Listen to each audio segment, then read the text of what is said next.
మన ప్రభువైన యేసుక్రీస్తునామమున మీ అందరిని శుభవందనాలండి. ఈరోజు దేవుని వాగ్దానము కీర్తన గ్రంథము 91వ అధ్యాయము 11వ వచనము. నీ మార్గములన్నిటిలో నిన్ను కాపాడుటకు ఆయన నిన్ను గూర్చి తన దూతలను ఆజ్ఞాపించాలని వాగ్దానం ఇచ్చాడు. పరిశుద్ధాత్మను అర్ధరాత్రులు లేసి ప్రార్థన చేసి వేయి స్తుతులు చెల్లించి మరలా ప్రార్థన చేసి దేవుని ఉన్నప్పుడు దేవుడి వాగ్దానం చూపించారు. 2 నిమిషాలు చూడండి. అక్కడ ప్రతిదినం కూడా అనుదినము కూడా మనం ఉదయకాలం, సాయంత్రకాలం, మధ్యకాలం ప్రార్థన చేస్తున్నాం. అర్ధరాత్రులు లేసి ప్రార్థన చేస్తున్నాం. స్తుతియాగం చేస్తున్నాం. బైబిల్ ధ్యానిస్తున్నాం. బైబిల్ అయితే పూర్తిగా రాస్తాం. దేవుని కృపవలన ఈ విధంగా చేస్తున్నాము.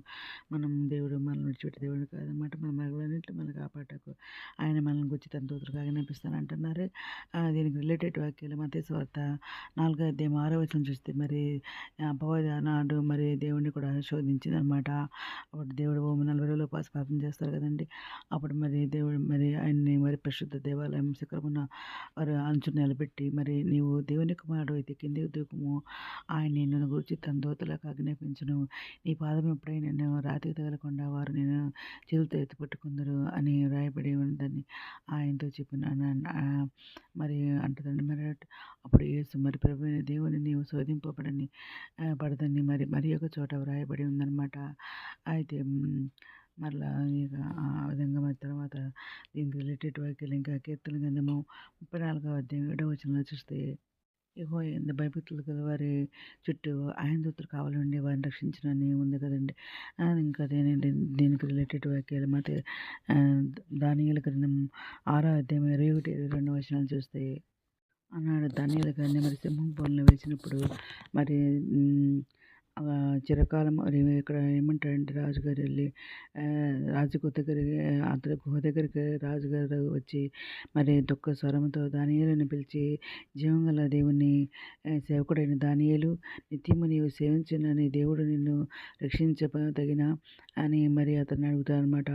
అందుకు దానియేలు రాజు చిరకాలము జీవించును గాక, నేను నా దేవుని దృష్టికి నిర్దోషిగా మరి కనబడుతున్న గనుక ఆయన తన దూతను పంపించి సింహములు మరి నాకు ఏ హాని చేయకుండా వాటి నోళ్ళు మూయబడిను. రాజా, నీ దృష్టికి నేను నేరము చేసిన వాడను కాను కదా అనెను. మరి ఇట్లా ఈ విధంగా దేవుడు మరి ఆనాడు సింహాల నుంచి కూడా మరి దానియేలు గారిని కాపాడిన దేవుడు మన ఆయన దూతలను పంపించనమాట. ఇంకా దీనికి రిలేటెడ్ వాక్యాలు అపోస్తల కార్యములు మరి 12వ అధ్యాయం 11వ వచనంలో చూస్తే ఆనాడు మరి పేతురు గారిని చెరసాలలో ఉంచారనమాట. సంఘం అయితే అతని కొరకు అత్యాసక్తితో దేవునికి ప్రార్థన చేస్తున్నారనమాట. ఏ రోజు నుంచి విడిపించాలన్నమాట. అయితే అక్కడ మరి ఆ రాత్రి మరి పేతురు 2 సంఖ్యలతో బంధింపడి 2 సైనికుల మధ్య నిద్రిస్తున్నాడు అనమాట. అయితే కావలి వారు తలుపు ఎదుట చెరసాల కాచుకుని చుండారనమాట. అయితే ఇదిగో ప్రభుదూత అతని దగ్గర నిలిచానమాట. అతడు నేను గదిలో వెలుగు ప్రకాశించిందనమాట.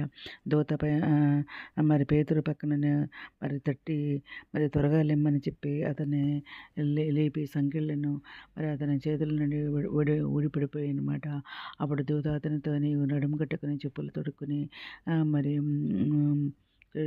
అన్నారు మన. అప్పుడు అతడు అలాగ చేసిన తర్వాత ఆ దూత నీ వస్త్రం పైన వేసుకుని విధంగా చేసి మరి మొదటి కావలి వారిని, రెండో కావలి వారిని మరి దాటి పట్టణమునకు పోవు ఇనుప గవని ఎత్తుకు వచ్చినప్పుడు దానంతటా అదే వారికి తెరుచుకుందనమాట. వారు బయలుదేరి ఒక వీధి దాటిన తర్వాత వెంటనే దూత అతని విడిచిపోయిందనమాట. ఆ పేతురును తెలివి వచ్చి పేతురికి మరి ప్రభు తన దూతను పంపి హేరోదు చేతుల నుండి యూదులను మరి ప్రజలు నాకు చేయను ఉద్దేశించిన వాటన్నిటి నుండి నన్ను తప్పించి ఉన్నాడని ఇప్పుడు ఆ పేతురికి మరి నిజంగా తెలిసిందని అంటున్నారు అనమాట. ఇంకా దీనికి రిలేటెడ్ వాక్యాలు హెబ్రీ పత్రిక 1వ అధ్యాయం 14వ వచనంలో చూస్తే మరి దేవదూతలందరూ కూడా మరి దేవుని కృపాశమని కూర్చుండి మరి ఎవరిని కూర్చి నేను ఎప్పుడైనా నన్ను మరి దేవుడు మరి వీరందరి రక్షణ సాహసం పొందబో వారికి పరిచయం చేయటకి మరి పంపడైన సేవకులైన ఆత్మలు అని దేవుడు ఇక్కడ చెప్తున్నారండి. వాళ్ళందరూ కూడా మరి అందరికీ ఆయన పరిశుద్ధులు, ఆయనతో మరి ఆయనకి మరి దగ్గరగా ఉన్న అంటే ఆయన మార్గంలో నడిచిన వారందరూ కూడా ఆయన పరిచర్య చేయడానికి ఆయన దూతలను పంపిస్తానని ఆయన పరిచారికులు అని చెప్పేసి దేవదూతల గురించి ఆత్మల గురించి చెబుతున్నారండి.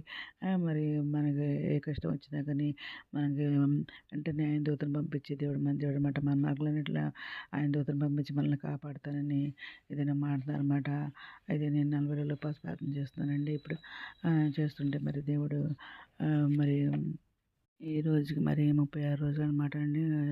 40 రోజులు ఉపవాస ప్రార్థన స్టార్ట్ చేసి అయితే దేవుడు మరి గత రాత్రి మరి కీర్తనలో 23వ అధ్యాయం ద్వారా దేవుడు మరి మాట్లాడారనమాట. ఏమనంటే పెద్ద మరి గోల్డ్ కలర్‌లో ఉందండి. ఒక డబ్బా నిండా కూడా మరి ఆయిల్ అనమాట. మంచి ఆయిల్ అనమాట. ఇంకా తర్వాత పెద్ద మరి గొర్రెల కర్ర అనమాట. ఇంకా బియ్యం అనమాట. ఈ విధంగా 3 వస్తువులు కూడా మరి నాకు ఇచ్చారండి. అవి తీసుకుని వస్తున్నానమాట. అవి దేనికి సాదృశ్యమని నేను చూసినప్పుడు కీర్తన గ్రంథం 23వ అధ్యాయంలో ఉందనమాట. గాఢంధకారంలో నేను సంచరించిన ఏ అపాయం నాకు భయపడదు. నీవు నీవు నాకు తోడై ఉందువు. నీ దుడ్డు కరియు నీ దండం నన్ను ఆదరించెను.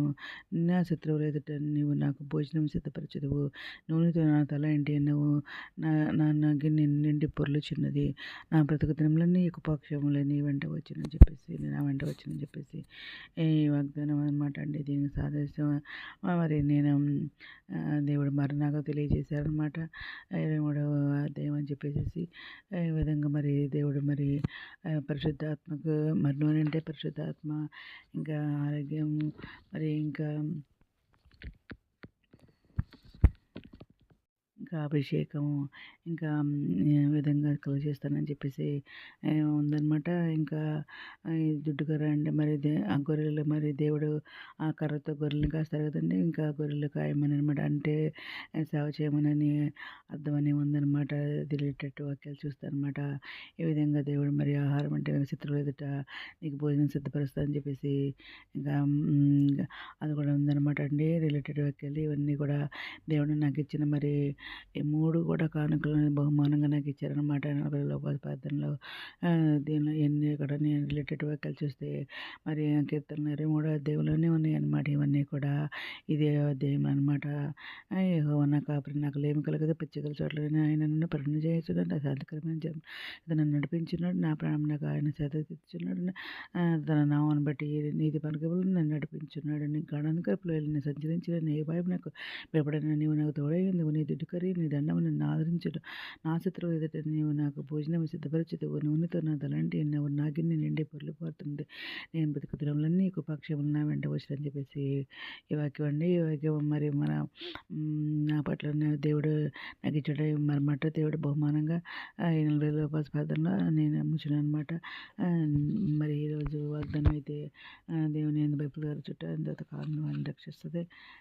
మరి ఇంకా మన మార్గములన్నిటిలో మనల్ని కాపాడటకు ఆయన మనల్ని వచ్చి తన దూతలకు ఆజ్ఞాపిస్తానని ఈ దినం మాట్లాడుతున్నారు. ఈ దినం వాగ్దానం అందరి చేతులు న్యాయాన్ని కోరుకుంటూ ఈరోజు మనం ప్రార్థన చేసుకుందాం. మౌనంగా సరస్వతి ముందర ఘనమైన నామాన్ని గెలది శుద్ధిస్తున్నారు. తండ్రి 8 ప్రపంచం ప్రతి పెట్టిన పేరు న్యాయం చేసుకోండి. ప్రతి పెట్టి అవసరం తట్టింది నాకు తెచ్చిన కోరికలు తెచ్చండి. రెండు బిడ్డలు మంచి జరిగి దర్శైలు దేవుని దిగులు దిగులు తెచ్చండి. అదే వరకు అదే సాయం తెచ్చండి. అనారోగ్యం స్వస్పర్శనం వేల దుఃఖం వచ్చిన పొందిన లేకపోతే లక్షణాలు తెచ్చండి. మిత్రులు రాని మీరు ఇచ్చేయడానికి మేము సిద్ధపడిన కృప చూపుని ఎత్తపడుకున్న బాగా లేచి మా ప్రభుత్వ ఇష్టం నామన అడిగి పెట్టుకుని ప్రార్థిస్తాం తండ్రి. ఆమెన్. మేము దీని ప్రార్థనలు మా కుటుంబం గురించి కూడా ప్రయత్నం మనం చేసుకుంటున్నాం అండి. ప్రభు సేవలో మీ సహోదరి. God bless you.